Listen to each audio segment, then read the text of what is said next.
My sister's cooking is horrendously gross, like it's almost inedible, so I told her not to bring anything to Thanksgiving this year so the guests could actually enjoy the food.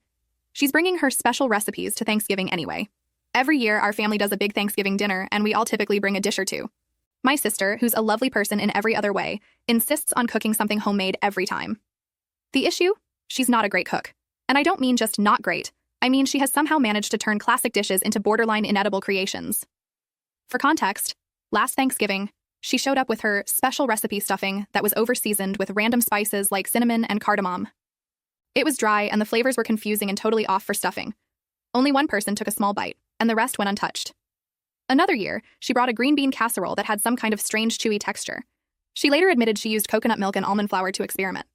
No one wanted seconds of that either. This year, I'm hosting Thanksgiving. Since I'm responsible for putting it all together, I wanted to keep the menu consistent so that people could actually enjoy a cohesive meal. I thought I'd avoid drama by asking her to bring non-food items instead, like wine, soda, or even some flowers. I explained to her, very kindly, I thought, that I just wanted to make things easy and streamlined, and that I'd handle the main dishes. But she didn't take it well. She got offended and told me I was being controlling and shutting her out of the family gathering. She then accused me of making her feel inadequate and said that Thanksgiving is about everyone contributing, not me deciding what's acceptable. I told her that everyone appreciates her effort, but that she could contribute in other ways and still be part of it. She doubled down and said she's bringing her famous green bean casserole whether I like it or not. Now my mom and a couple of other family members have chimed in, saying I should just let her bring whatever she wants because it's Thanksgiving, and it's the thought that counts. They're acting like I'm committing some huge offense by wanting the food to be enjoyable for everyone and not have random experimental dishes that no one will eat, but I feel like I'm just trying to keep the meal enjoyable and, frankly, edible. I don't think it's wrong to want guests to actually enjoy the food, especially since I'm putting in a lot of effort to host. Am I really being unreasonable here? Am I a jerk? Comment. I'm just super curious what other things she's made, if you're willing to expand a few more. I want to know how bad we're talking here. OP. Oh, buckle up because there's a list. Here are some highlights from past family gatherings. Thanksgiving 2019. She made a spicy cranberry sauce that had whole chunks of jalapeno in it. She insisted it was elevating the flavor profile, but it ended up making people's mouths burn while eating turkey. We tried to pair it with other stuff on the plate, but it was a no-go. Christmas 2020. She brought a fusion mac and cheese with wasabi and horseradish mixed in. Let's just say it was a very unexpected flavor to experience in a traditionally creamy, comforting dish. There were some coughs and watery eyes at the table that night.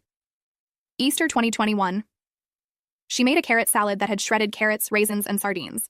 She claimed it was based on some Mediterranean recipe, but I'm pretty sure no Mediterranean grandma would approve.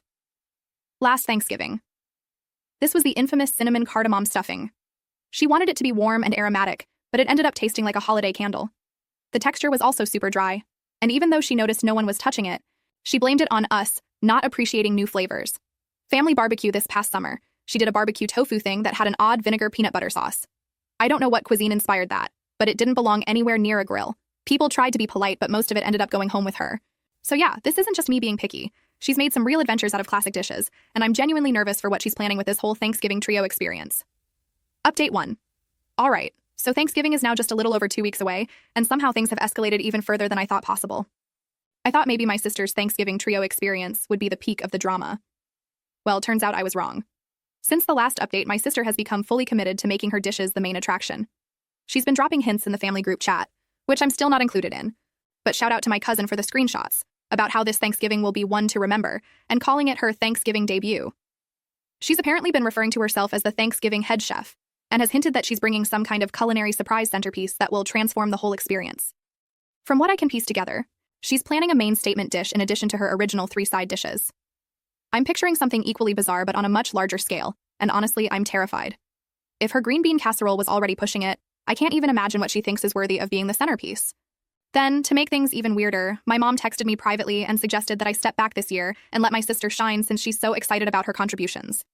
My mom thinks if we just give her this moment, it'll make her happy, and she'll get it out of her system. She even hinted that maybe I should focus on decorations and drinks instead of the main dishes, which feels like an attempt to turn hosting over to my sister without actually saying it. So now I'm left with a choice. Go along with my mom's plan and let my sister essentially hijack Thanksgiving, or keep pushing back and risk a family showdown. I just wanted a nice Thanksgiving with dishes everyone would enjoy, but it seems like I'm either about to hand over the whole meal to her or prepare for some serious drama. Thanksgiving isn't even here yet, and it already feels like a circus. I'm half tempted to just sit back and see what chaos unfolds, but part of me is still worried about subjecting the whole family to whatever artistic statement she has planned. Update 2. Here we are, the day before Thanksgiving, and things have continued to spiral. I decided to let my sister move forward with her trio experience, since pushing back more would only make things worse. I thought we had a plan. She'd bring her dishes, and I'd make sure there were plenty of other options to keep the peace. This morning, my mom let me know that my sister is now adding a surprise dish to her contributions. She's been very secretive about what it is, which has everyone nervous. After her past attempts, my mom thinks it's sweet that my sister is putting in so much effort, but a few other family members are not as optimistic. My cousin texted me privately, asking if I had backup food ready, and my dad casually mentioned bringing extra rolls just in case. At this point, I've decided to stick with the plan and let her have her moment. I'll still have a few traditional dishes on hand so no one goes hungry. Tomorrow will probably be chaotic, but it should at least make for a memorable holiday. Wish me luck. I'll update after Thanksgiving if anything noteworthy happens. Update 3. Thanksgiving dinner is officially over, and I genuinely don't know where to start. I feel like I just lived through a fever dream of culinary chaos and family drama, and I need a moment to breathe before I can even process everything. My cousin and I are heading out for drinks to dissect all of it because, honestly, what just happened deserves its own Netflix special. I'll post photos later when I get home, but for now, let me try to give you the rundown. My sister showed up earlier than expected, which I should have seen coming.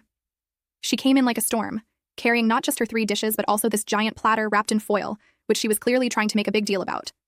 She immediately started rearranging the table, moving my dishes to the side so hers could take center stage. She even brought her own table runner and candles, saying something about setting the mood for a creative dining experience.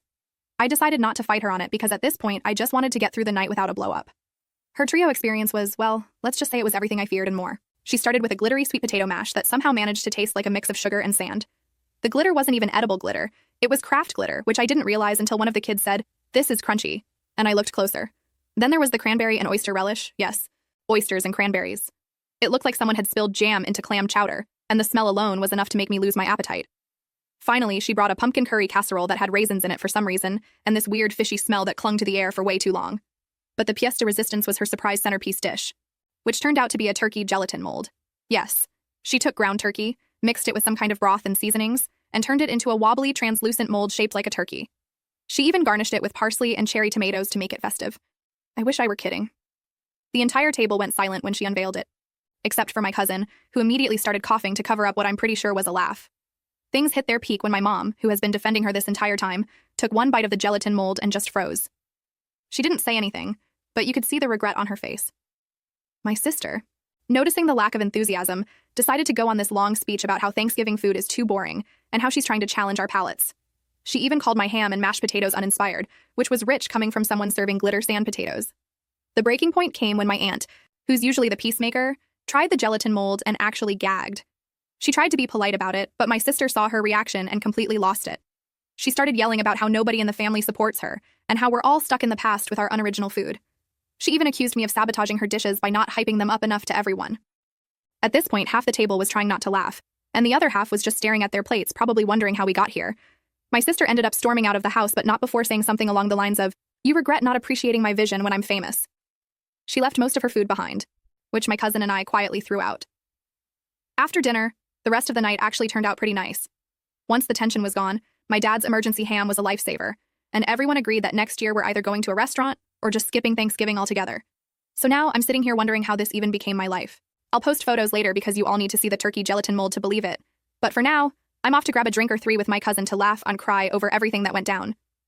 This Thanksgiving was truly something else, and I don't know whether to feel relieved it's over or brace myself for whatever fresh chaos my sister has planned for next year. Stay tuned for photos, it's going to be worth it.